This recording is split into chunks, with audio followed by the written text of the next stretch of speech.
2.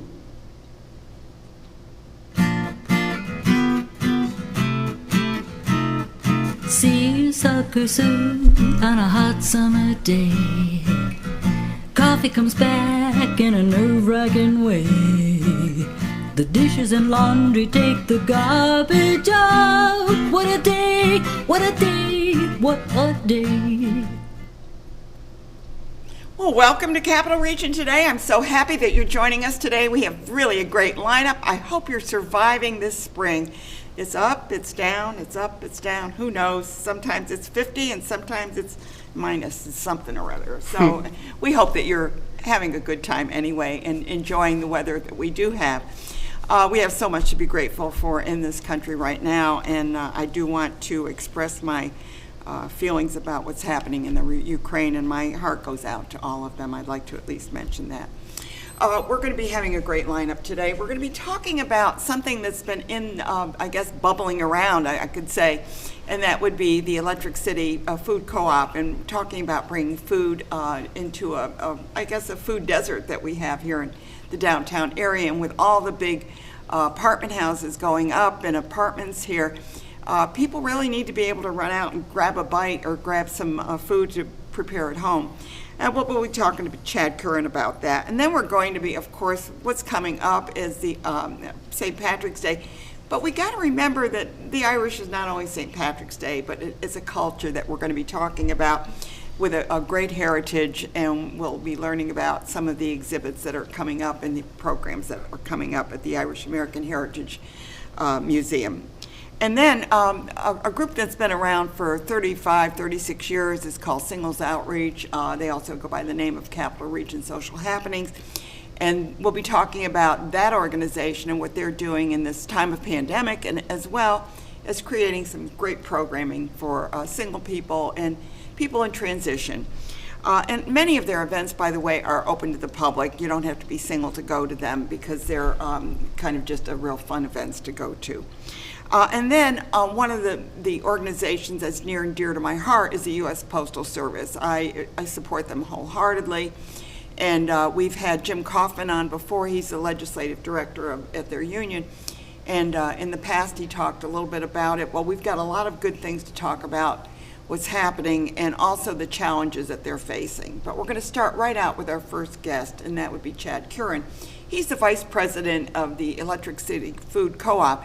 We're going to find out what their plans are and what's going on with Honest Weight. Oh, I've got so many questions. Chad, tell me about it. Well, first, thanks so much for having me. We're excited. I'm excited to be here. I speak to myself in the plural, but very excited to be here and to share with everybody what's going on. It's a long, hard road you've been traveling. A long road for sure, but it's a very important one. So those of us who have been working on it for a long time, we're dedicated, and it's been a lot of hurry up and wait, but now we're in hurry up mode. Well, and I had heard, I guess a few years back, that you were thinking about the old Grossman's area. And I mean, there were so many things that I've been hearing.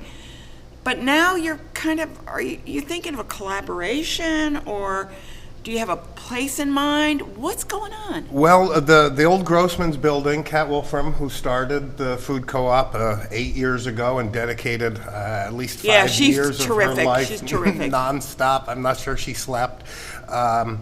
She had originally envisioned that, but I don't even think it's there now. I think no. It's a big gas station and everything else is there. It's been gone for a long time. I just bring that up because of the history behind it. That was the original location. Not a lot of people know that. That's where she kind of envisioned it being. But no, we can't talk in a lot of specifics because so many things. Well, there might be negotiations going on. Are in the works. But we do have a building. In downtown, very close to the downtown, the police station, the library, the post office. So you have a location now. Good central location, Okay. Not signed, but we're working with the building owners. So this is going to be, because when you look at where the old Citizens Bank was, I think it was, and that's all apartments. Yep. You go down where Frog Alley is; those are all apartments. Yep. You're hearing about more apartments going up. A lot of apartments. People have to, and Redburn has been doing stuff. So much. And so one of the things is people have to be able to grab food. And I know when I talked to some people in the past, they talked about the importance of apartments means you don't need a car if you're in the downtown area, and if you work in the downtown area. Yep. But how do you get your groceries? I mean, of course you could call Uber or something, but get it delivered, but tell me more. Yeah, so that's not a great option for some people. I love to cook. I'm a foodie. I wanna see my produce. I want the experience of choosing my own groceries. In downtown, that's always been a struggle. Downtown is a food desert, and it doesn't mean that you can't get food there. It means you can't get good food there. So You could go in CVS and you could pick up a box of cereal. Sure. Maybe. The grocery stores, the CVS's, they focus on fat, salt, sugar, refined white flour, things that aren't necessarily good for you. They're kind of your snack or your treat. It's not a way to acquire food for making dinner, for example. And so we really need a place for people to purchase not just food, but good quality food. And co-ops support local farms, they support local food producers, and so it's really a community partnership between the farms and the food producers and the co-op market. The difference between a co-op, which is member-owned and not-for-profit, and a traditional grocery store is that the grocery store is a for-profit entity, and their job is really to make money. And they sell industrial food products from giant producers far away from home. They may dabble in some local food, but it's not their specialty. Not their primary. And so a food co-op really is about providing good, locally sourced food from local farms and local food producers. And instead of carrying your traditional sodas, they carry more healthful, grab-and-go kind of beverages. It's a place to really buy good quality food. Okay, so are you thinking of, when you say good quality, of course, are you talking about real produce? Real produce, Real- grown I mean, by real people, by real on people, real okay, good. farms. picked What about by- real meat?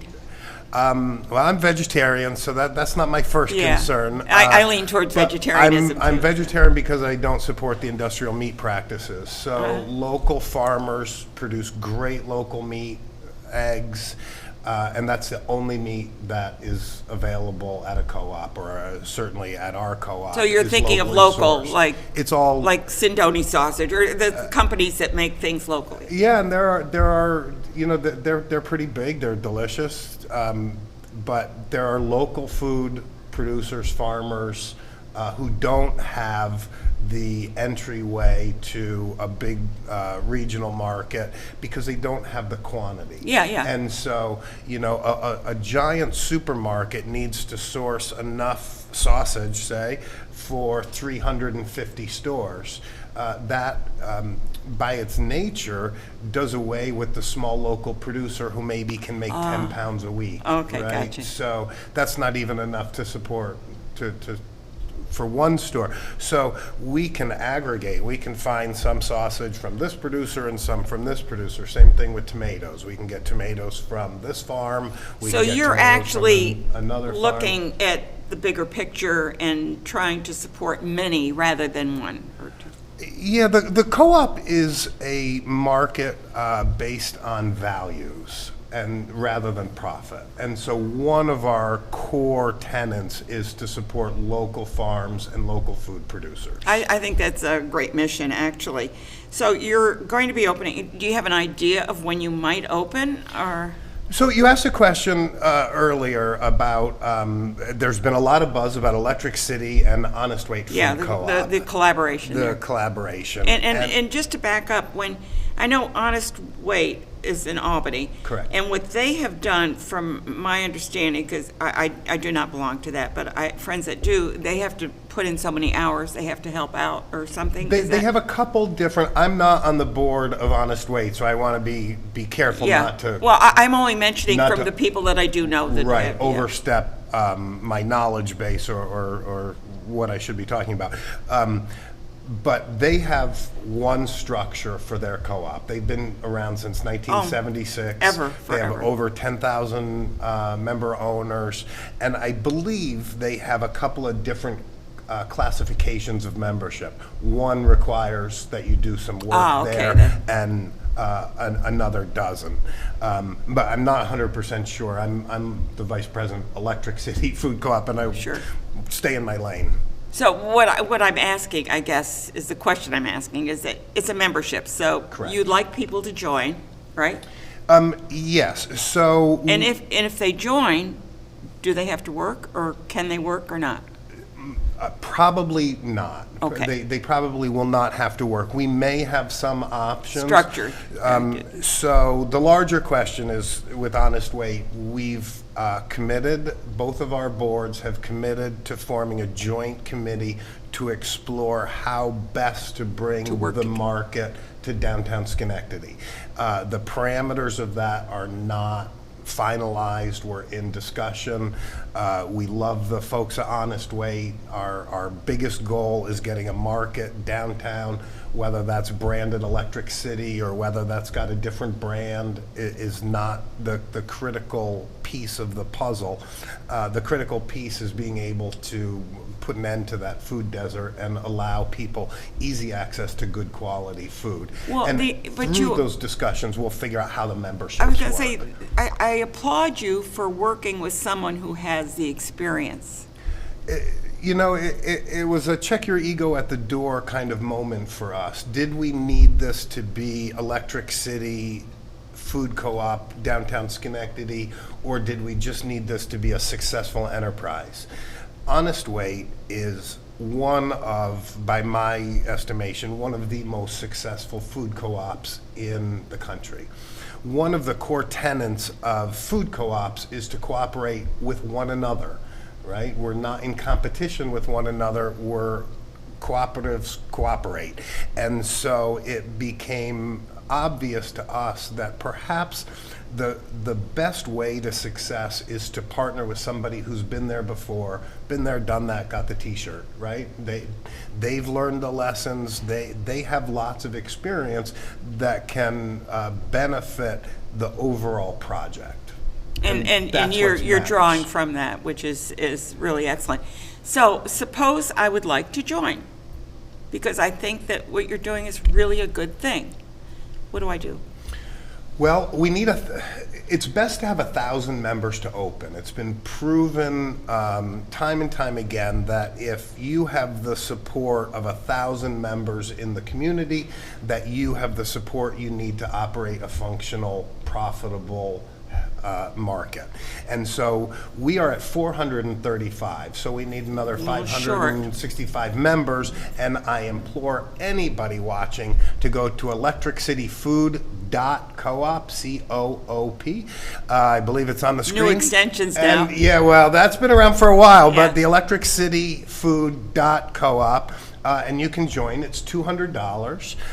It's a one-time fee. You can pay over time, or you can just pay the whole $200. But we really need to get the balance of the membership as we're putting together the grants and the partnerships and all of the things that will be very important to us. We need to know that when the doors open, people will come.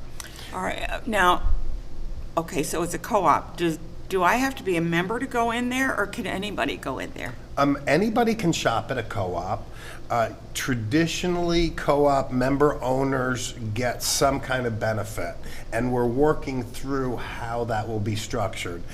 Do you work some hours and get some discounts? Do you just get a discount? Are there certain days of the week?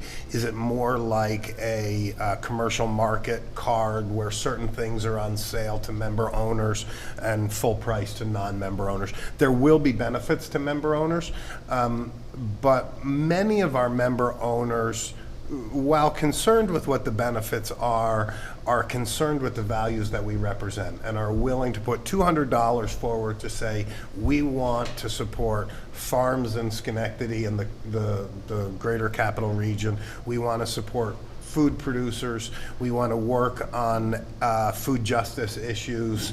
We want to make sure that excess food makes its way to the food pantries and Sikkim and the regional food bank.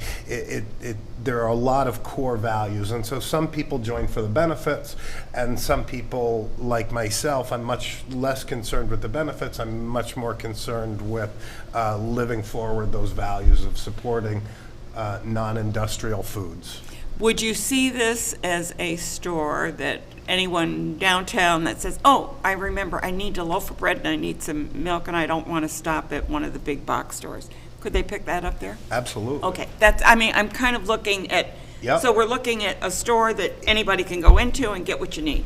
In a traditional sense, it's a grocery store. Yeah. Right? So you can get your needs. Now, we have this commitment to local farms and local food producers, and if there's a hole in that, if there's something that we can't source locally that's a staple, toilet paper and things like that, you have to carry those staples, even if there isn't a local supplier. But we have some really good connections to get those things as well. Great. Well, we've been speaking with Chad Currin, and he is the vice president of the Electric City Food Food Co-op. Co-op, which if you're looking at it on the web, it's Electric City Food .co-op, and that's C-O-O-P, Coop. Yeah, Okay. co-op sounds better than Yeah, Electric well, I City. know, it's Cooper. kind of, there's no dash in there. is what There's I'm no trying to- dash. That no, is no correct. dash. Just I wish you .co-op. well, and I do encourage people, if you're watching this, you might want to consider supporting the community. I mean, really, you're supporting not only the local producers, you're supporting the community and the people that live in the downtown area that really need to be able to pick up something. So thank you so much, Chad, for being Thank here. you so much. Yeah. Please join. We need your membership. Good. And I Thank think you. you'll get some. Okay. We're going to go right over to our next guest, and it's Elizabeth Stack, Dr. Stack, and she is the executive director of the Irish American Heritage Museum. Yeah, it's got. I know, there's so many different You either permutations. put community or culture or whatever Yeah. in there, but you do have a museum. We so, do, yeah.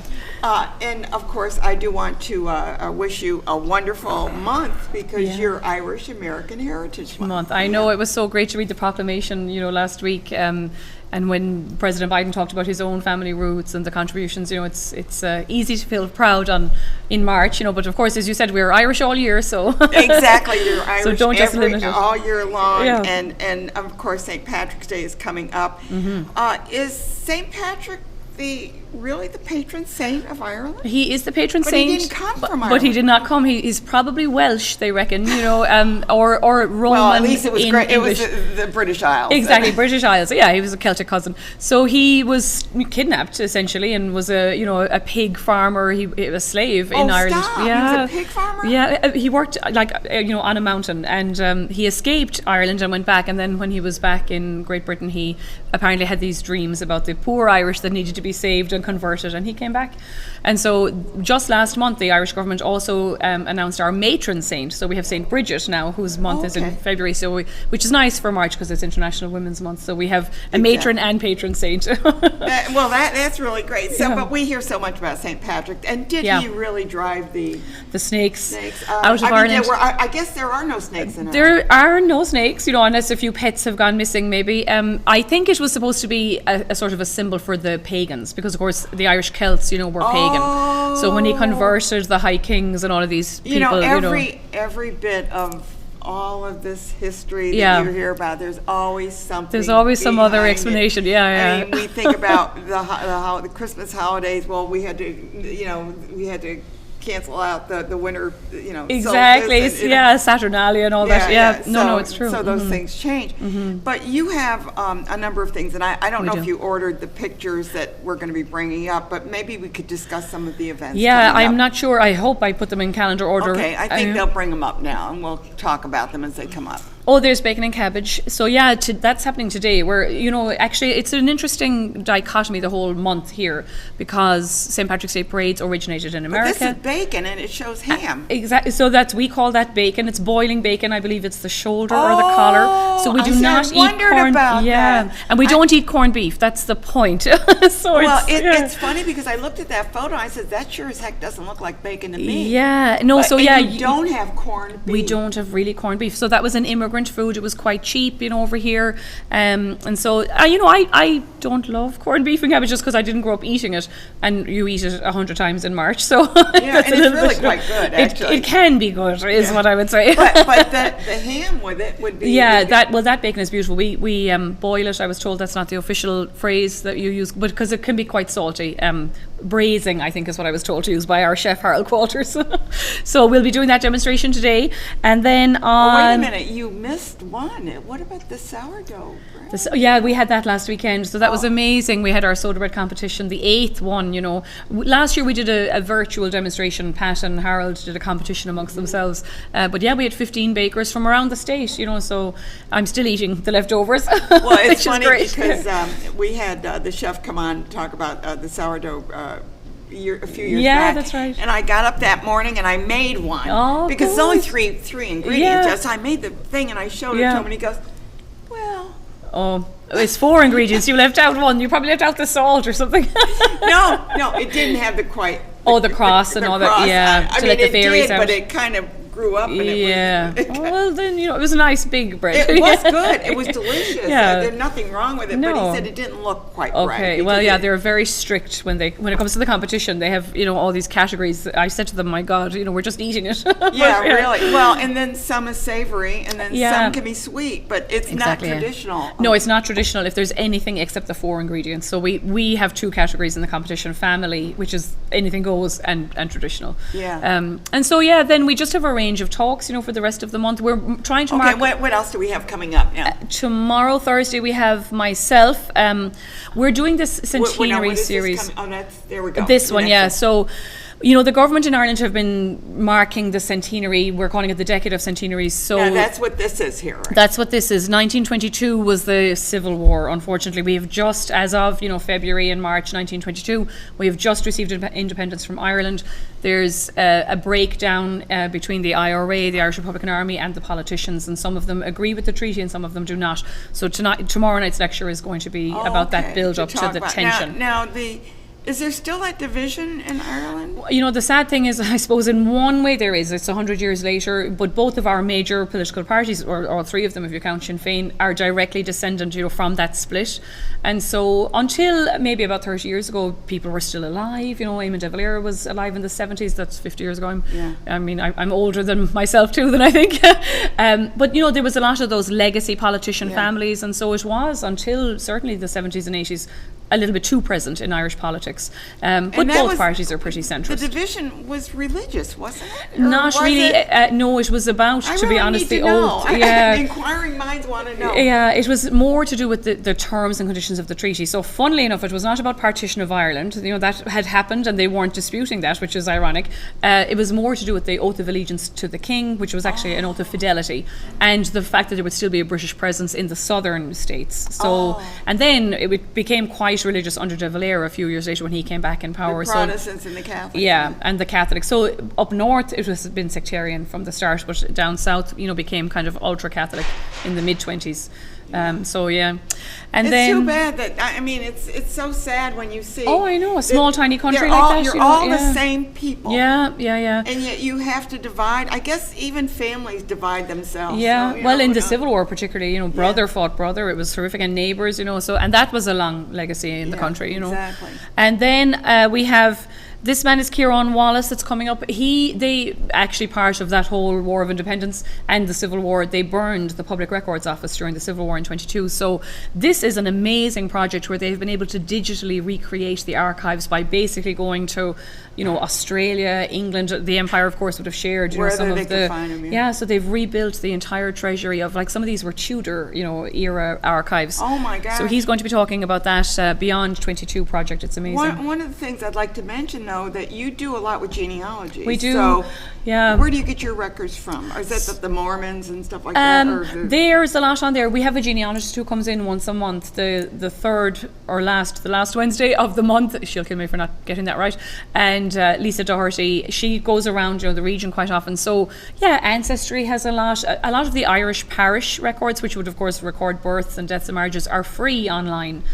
So we have some resources, that we can that are on our website that we share. But Lisa is absolutely amazing. So if you have a name and a date, she can help you. Well, we've been in our family. We've been doing some research. My grandson wants to get dual citizenship in Italy. Oh, nice.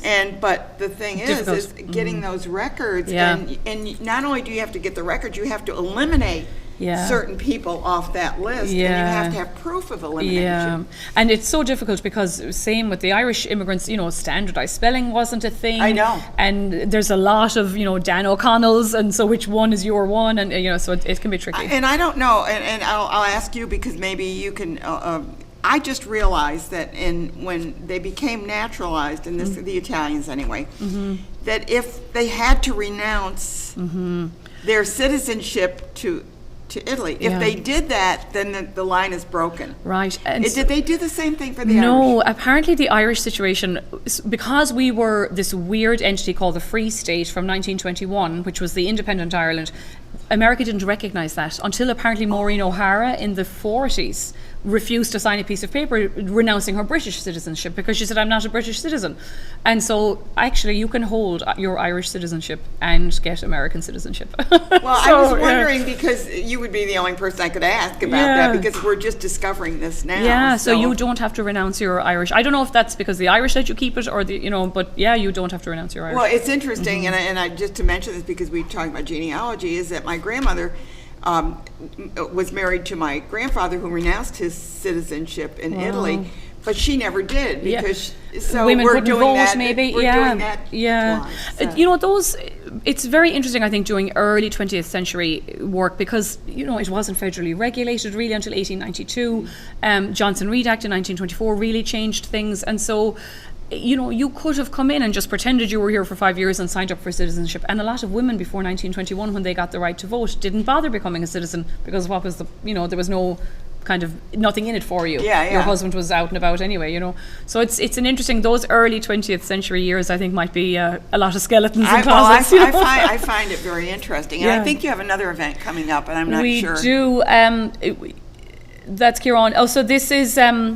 we've got a ton of Irish folklore stuff. So we have 3 different events from Irish speakers. One is about Irish speeches, Irish women's speeches. This is Michael Fortune. He's a folklorist and like an oral historian that goes around the country. That's going to be on Zoom or our YouTube channel, I think on the 24th.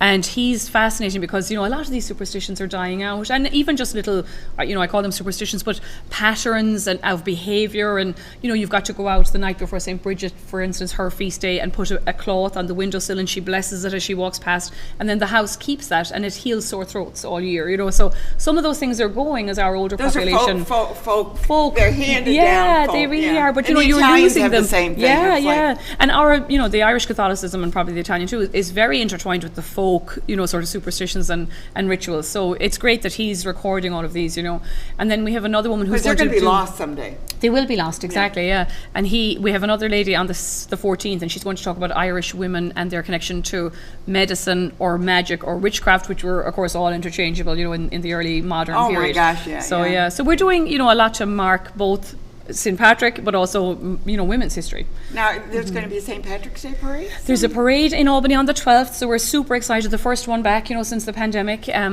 Of course, it's supposed to rain on Saturday, so what could be more Irish than marching in the rain? But, we're hoping people will come out.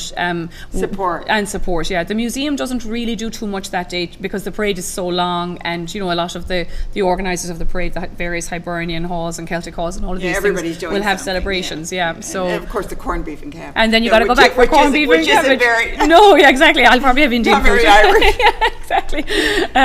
But again, it's such a great thing to have it as an immigrant food, and I think that's the, sort of the point of our museum, is to show you what people come with, how they have to adapt and change, what they're able to keep and what they're able to create anew here, so I think this month of March absolutely encapsulates both the old and the new. Have such a tradition, I mean, with literature and with, so many things, politics and so much, and the vaudeville theatre and everything, exactly. I mean, it was, and who didn't love the lilt of an Irish policeman, right? Exactly. Yeah. We were just talking about that the other night. All those early kind of films with an Irish priest or an Irish cop, and so they were very iconic in American culture. In the early 20th century. We won't go where the Italians were always portrayed. They were always portrayed. And it's funny because I knew no criminals in my life, in my entire life, that were Italian, and yet it's like, oh my God, The Godfather and all this. It's like, oh, stop. They're starting to do that a little bit now with the Irish too. The Departed and the guy who paints houses and all that. So you were in we there had a too.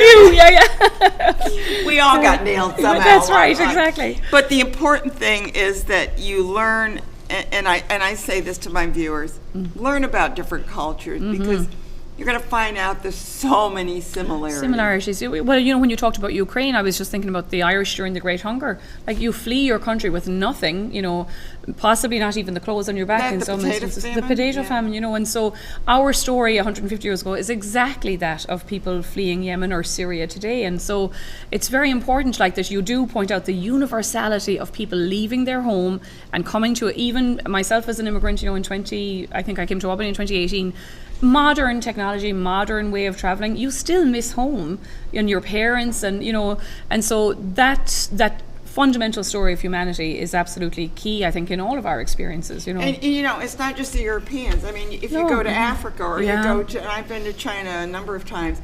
People are the same. They're the same, and it's not that they love their families. They care about their kids. They celebrate family, and they want to keep their traditions. It doesn't mean they're rejecting, the host society, but they want to keep some of their own culture and identity, and it enriches all of us. Exactly. And just so we like just the have to learn to share. Church in Amsterdam right now is I guess it's today that we're filming.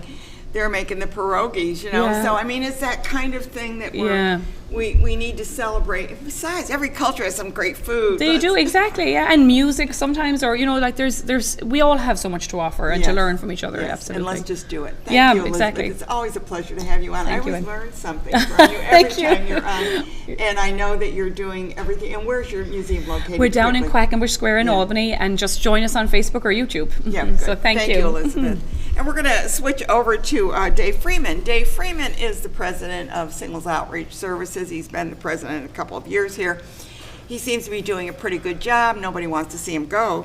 He's a hard worker, right? Hey, Dave. Try to be. Yeah. I'm so happy that you're on the show today, because you have so much to offer the single community as well as the community at large, because you do a lot of events that are open to the public, like your picnics. Anybody can come to those and stuff. So tell me about what you have coming up and what you see the future with the pandemic. At first, thank you for being here. It's always a pleasure. Yeah. And we are doing something now called member appreciation events, where this Friday, for example, we're having a dance at 7 o'clock. We have a new floor that we just put in November. I think we had a picture up there too, floor. And it's free to our members and to our non-members who have supported us. That's for the dance floor there, right? Right, that's the one we're talking about. Yes, that's it. Yeah. Brand new floor. And our non-members that support us, we're cutting the normal price in half for them. And if they were to join that night, then it would be a free dance for them as well. Yeah. But the idea is that you are trying to offer, not just being a member is one thing, and it's pretty reasonable, like what, $30 a year? $30 for the year. Yeah, and it supports the building that you're in, as well as all of the other things that you have on the premises, that help, coffee machines, all things like that, But that's important. But not only the dance. This is your first member appreciation. I understand you're going to be doing some bingo. Is that it? Yeah, we're going to do a member appreciation bingo. We're going to try an afternoon bingo coming in April to invite the public to come in. And it's not a regular bingo for cash or We're doing for fun and prizes. For fun and prizes, yeah. And that would also be an a activity, just an activity. and Yeah, that's you're not going to buy a Cadillac after you No, go there. that's a free event to everyone. Yeah. Just to try to introduce them to our programming. So, tell me what an average week would be like at Singles Outreach. I mean, in Capital Region Social Happenings. What would be some of your programming that would be open to everybody? Or Well, Sunday mornings we have tennis year-round. Right now we're doing our indoor tennis program. In the middle of May we'll switch to the outdoor tennis. Sunday afternoons we have a potluck. Just bring a dish to share, and we're doing games. A new program is doing games after the potluck, which has been very successful. you're even doing darts, aren't you? We're doing darts, cards, board games. We had, this past Sunday, we had our potluck, and we had 3 different games going after. Oh, the that's great. potluck. That's great. So it becomes almost a community center. Pretty much. That's what we're trying to make it. We're trying to get afternoon events and evening events, and you come for one, you stay for the other. Now, how has COVID hit you? I mean, I can't imagine that, since you're such a social organization, that COVID didn't kind of have some impact on you. Well, we took a lot of steps to ensure members and visitor safety, covering things, spraying it down when COVID first hit us. And we did shut down at a time when everything was shut down. And then in November of the year before, we shut down for another 3 months because the numbers were climbing. But our members, once we reopened, they've been very supportive. We've had events almost every day to bring people in, and we've gotten new members with our programming. We've had 14 members join in the past year. Yeah. And we're doing a typical week would be, like I said, tennis on a Sunday morning, the potluck in the afternoon, followed by games. Monday we have bingo. Tuesday we have a real world discussion group, and that could be almost any topic. Oh, that's fun. I did one last night on communications. It turned out to be a very interesting evening. Yeah. Wednesday we have a bowling league. Thursdays, we're going to start our spring schedule in April. We're going to add Thursday workshops. And this is where we test the waters with, like, one week might be genealogy, it could be a writing workshop, a square dance workshop. And we're going to see what You're playing with that to see, what did it say? You're running up the flagpole and see if anybody salutes. Exactly. And the ones that get saluted the most, we'll put on our fall schedule as regular programming. Yeah, it's a good way to test. Yeah. And Fridays we have a lot of interesting events. Like we have the dance, we do once a month. You have concerts, We too. have concerts. We've had a lot of Joe Sinatra, which is going to be on one of your upcoming shows. He's coming on our next week's show, yeah. He's one of our regulars. Carla Page is a regular performer. We have probably a pool of 30 performers to choose from. Yeah, that's great. And that gave them a stage and the opportunity to perform during Because a lot COVID. of these weren't able to perform No, otherwise, no. and you This gave was- them that opportunity to get out Exactly. Yeah, this was their opportunity in a to smaller perform. venue so that they didn't, Right. And we did outside concerts last summer when weather permitted. Yeah, well, it's always, well, even now, you've canceled a number of events because of the storms or something, yeah. Yes, and Saturdays we have game night. We play cards. You can bring a game to share. Somebody will play it with you if there's something you're... You even have dining adventures, too, where Yeah. a member will act, it's not not the organization that does it, but a member in the organization will Correct, host and it. that's usually on a Saturday night as well. Yeah, We have, yeah. Two So you- active members that have a dining adventure each week. Yeah, and it's been around a long time. I think it started in 83 and then was 1983. incorporated in 85, wasn't it? Yeah. Correct, yeah. Greg Millett Yeah. started in his garage with a 4-member board, Yeah, yeah, and we're now up to a 10-member board. yeah. So you have a board of directors, Yes. because you're a nonprofit, is that correct? Correct. Yeah. So being a nonprofit, you're just, the money that you collect goes back into the organization. Nobody gets paid. You don't Right. get paid. No. Yeah. You don't even have a paid staff. I get paid by the appreciation of the members. Yeah. So if somebody wanted to join, how did they join? Well, they can go to our website, singlesoutreach.org. They can call our phone number, 452-6883. to request a newsletter. They can just come to any of our events. We're on Facebook and with Capital Region Social Happenings and Singles Outreach. You can go either Facebook page and see our calendar. Just come down and join us at an event and pick up a membership form, and you're in. And you're in. Okay. Now, the one thing you didn't Would mention. you like to join? Yeah. What about picnics? Because you do picnics occasionally, don't you? We do picnics. We have them right there on site. We do the 4 major holidays, Memorial Day, 4th of July, Labor Day, Columbus Day. And we usually do a full day for one price. Includes your lunch, sometimes we have a concert. We're going to have Don Hyman. Yeah, he's been on the show, yeah. He's going to do a Wild West theme from Memorial Day. Oh, wow. And he's coming back for our Labor Day picnic. He's going to do a luau theme. He's one of the most creative guys I've ever known.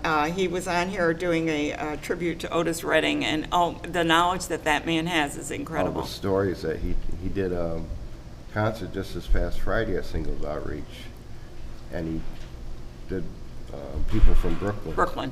Trivia, stories, songs, nonstop. Yeah, and he even gave out door prizes. What a Prizes guy. as well, Yeah, yes. yeah. So the idea that we've got an organization that is, the safety of the membership is paramount, and it's a very safe environment. Yes, we are not a dating organization. Not all. dating at all. It's for singles. If you meet somebody, fine, but that Well, it isn't the happens. intent. It Yeah. happens. But Singles Outreach is for people new to the single world, singles new to our area, to come and enjoy an event. You might find somebody that has similar events. Interests. And then you can form friendships. I Yeah. have formed so many friendships. Oh, yeah. And And singles so many outreach. marriages have been formed in there. I mean, it's been incredible the way that has Yeah. developed. Well, Singles Outreach at one time had 5,000 members. It was the largest singles largest- organization in the United States. Believe it or not, right here in the Capital Region. Yeah, and they even had a sister. In Group in in Bristol, England. Yes. Yeah, we were working with them at the time. Yeah, yeah. So And yeah. Ann is so well informed on Singles Outreach because she's my right arm. Well, I have to admit that Greg Millett, my dear partner there, for many years, for 30 years, was the and it hadn't been for Singles Outreach, I wouldn't have met him. So who knows? Yeah, I never got to meet Greg, and that's Yeah. something I regret. Yeah, he was an incredible man, and he was my technical director here for many years too. So yeah, that's life, isn't it? It Yeah. is. So I'm sure you have some really great things. I know one thing that's coming up, which will be quite interesting, is Titanic. Titanic, yes. You're doing a Titanic party, We're going to be doing it April 8th. Yeah. The Friday. We didn't want to. and you're going to invite people to bring dishes that were served at the dinners We there. found a book of recipes of dishes that was served on the last dinner of the Titanic. And those that want to come to that party, we will offer them a recipe to bring that dish. It's like a potluck. We're going to show I think it's a great idea, and I'm going to go with the steerage with the Irish, and I'll bring some cabbage. And Sounds good. they didn't use corned beef. I know that now. We're After gonna the show last you. guest, that we didn't do that. But I think it's a great idea, and you've been very creative. You've done Roaring 20s parties, and you've done Italian parties, and Chinese and New Year parties. So you have a lot of different things that are coming up that and that you have done and will do again Yes. as they're successful come up. And well, Dave, I want to thank you so much. And hopefully this will be up on your website, and you'll be able to, Hopefully, yes. anybody will be able to hear about it. And one more time, how do they join? They can go to singlesoutreachservices.org. They can call us at 518-452-6883. They can find us on Facebook under Singles Outreach Services or Capital Region Social Happenings. Check out our calendar. Come to an event. We're located at Hanover Square, 435 New Carner Road in Colony. And please come join us. And all ages are welcome. All ages are welcome. Yeah, thank you so much, Dave. Thank you, Ann. We're going to take and go to my next favorite organization. It's not a dating organization. Can be.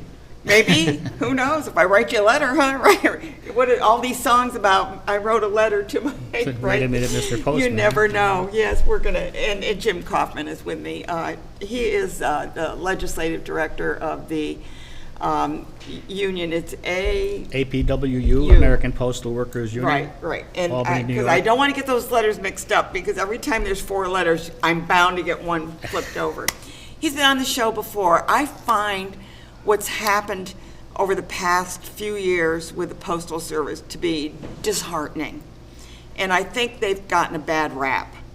And I think there might be a reason for that bad rap. There might be a Machiavellian reason for it. So tell us a little bit about there's a this. definite This is part motive. 1, because part 2 is going to be next week. It's actually been going on since the Nixon administration, but the Postal Service created in the Post Office created in 1792 had been performing its mission quite well to bind the nation together, provide low-cost universal service. Did they have the Pony Express? Was that? That was not actually part of the Postal Service. I That was a wondered private about carrier that. service. It didn't last very long. It just went between 2 different states. It was very limited in its scope. But they delivered mail by stagecoach, by train. But that wasn't the Postal Service. The train handled the Postal Service's mail. The stagecoach actually did too. They would Okay. transport mail from one town to the next. But the years went by and everybody was doing a good job. Everybody's happy. And then all of a sudden, some light bulb went off in somebody's head that they realized that there's a lot of money to be made in that business, in that industry, even though the government wasn't making the money. At the time, it was being subsidized, so the stamps were very inexpensive, the services were cheap. But little by little, the corporate America tried to make inroads into that service. So they started their own, is that what you're saying? Well, they started by outsourcing to these corporations, but this came after the strike. The strike occurred in 1970, where wages were so low that most workers had to work 2 jobs, and some qualified for welfare. Really? This Oh, is a yeah. post office? Oh, I did not realize that. Although they had labor organizations, they weren't allowed to collective bargain over wages, so Really? they had to go to That's Congress. the only thing you really, Well, work that's what conditions. helps, you know. work conditions. So they had to go to members of Congress, and members of Congress at the time were ignoring the request. So at one point, there was a meeting of over 2,000 letter carriers in New York City, where they decided to go out on a wildcat strike, meaning that the national union leaders were not in favor of it.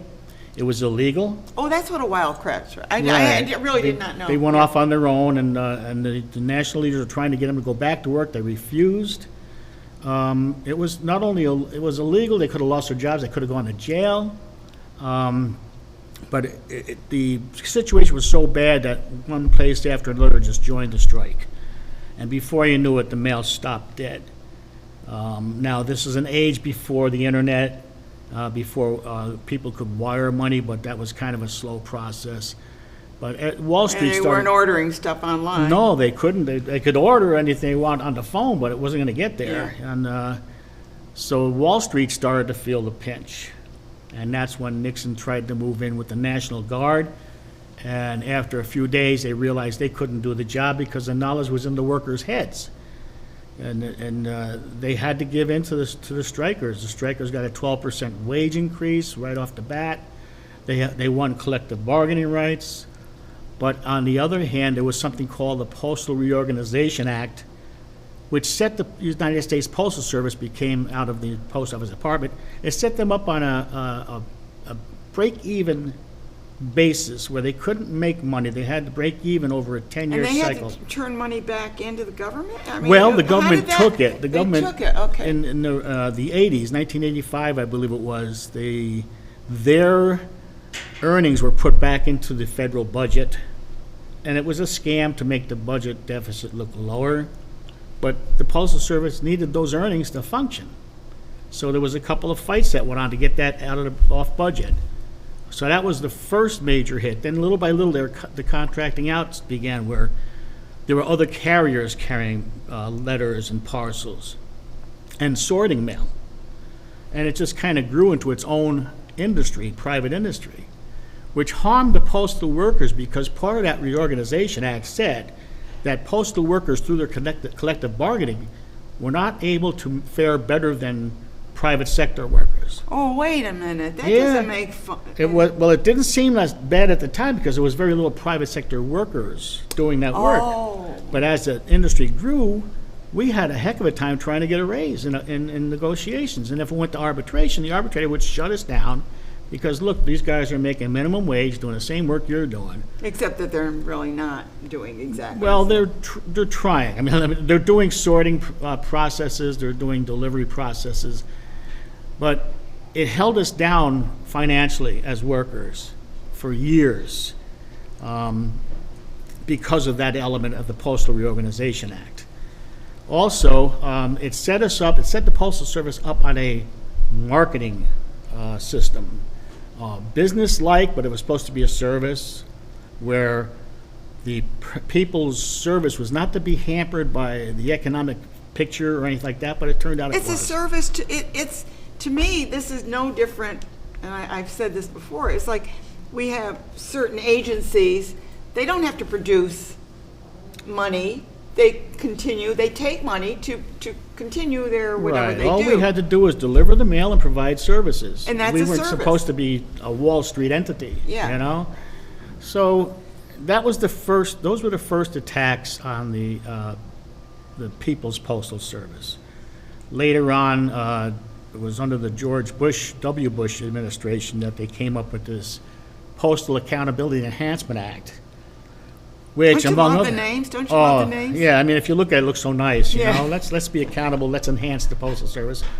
But it required the Postal Service to pay 75 years out retiree health benefits and a 10-year, 75 years of health benefits, it had to fund them each year for a 10-year period, which costs us $5.5 billion a year. Now, when the Reorganization Act set us It up on doesn't these... even make sense. Well, it didn't then either, but I don't know why they passed it to begin with, but I would assume somebody didn't read the thing.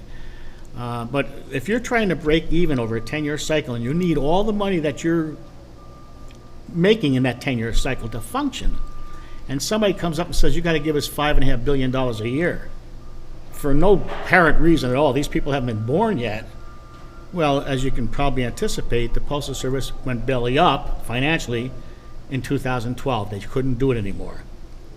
What a lot of people don't realize is before this PAEA was signed into law, the Postal Service was doing great, and they were on the point of converting all of their fleet to green energy vehicles, meaning there'd be charging stations all over the country, there'd be fuel cell... They've been criticized for that, yeah. Yeah, I mean, just recently it's come up again, but back before the PAEA, that was what they were going to do. That was their thing. That would have gone so far to cure the climate situation, because you wouldn't have to be afraid for buying an electric vehicle, because you could go anywhere in the country and find a charging station.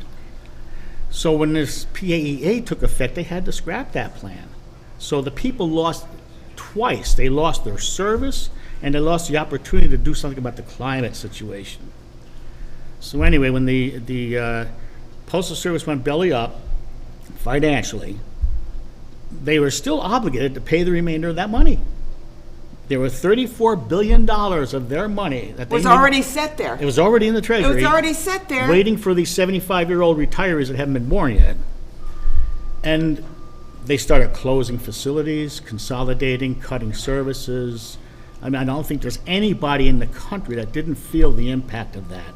And especially the workers. A lot of workers were forced to, go from, like Mid-Hudson, for example, their facility closed. The mail was sent to Albany. So they were forced to either move to Albany or commute until they had enough years to retire. It just was such a bad plan. It was. And you have to understand that there was some fossil fuel industry shenanigans going on there. Well, the lobbyists. Yeah, they get in because there they wanted to quash that opportunity. Yeah, to go we with don't green want them to vehicles. have electric cars. They've Right. got to continue to buy this fossil. 216,000 car fleet or vehicle fleet would have been converted. That's quite a chunk. That's not like, that's not a small thing. Yeah, well, they realized that. The oil industry certainly realized that they were going to get cut out of that. And this bill also benefited the privatizers because it would have crippled the Postal Service, made them look like they couldn't perform their function, and it would lead people to call for private industry to take over. So there were two things going on there. They had some contracting out to stables. And that was before DeJoy. Oh, yeah, this was way back in, oh, God, I think it was. Who went on to try and disseminate it even further, so. Right, well, he had his own Agenda. goals, Yeah. right. So then they had these issues with Staples, where they were contracting out or outsourcing our work to Staples stores.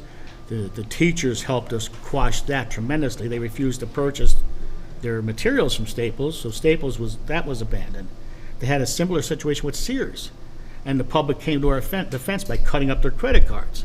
So Sears abandoned that. So as you do, and as I do, the general public loves their postal service.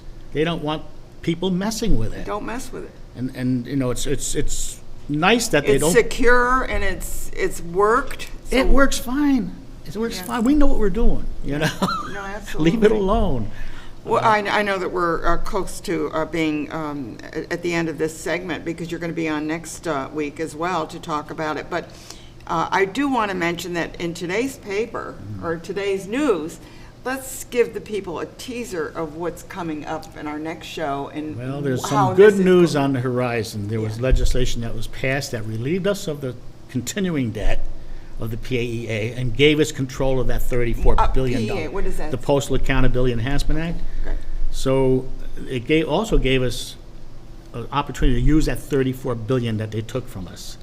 And the legislation was passed in the Senate, and it was. We're waiting, though. No, it's passed. It's The Senate, but doesn't it have to be? the House passed it first last month. Okay, so it's been passed in both houses. It has to be Right. signed now. It should be signed any minute now, I Yeah, hope. and I'm sure it will be. But there was a 79-19 vote, so you can see there was bipartisan support in the Support. Senate. 79 senators I want to voted. know who those 19 are. I That's do what I too. really want I to do know. too. Because But I I'm can going to pretty write much- them a letter. I can pretty much guess who they are. Yeah. But anyway, that's for the next show, and Yeah. I just want to put a little seed in the viewer's mind. There is a program called The Great Postal Hike. I saw it on Tubi, a streaming service.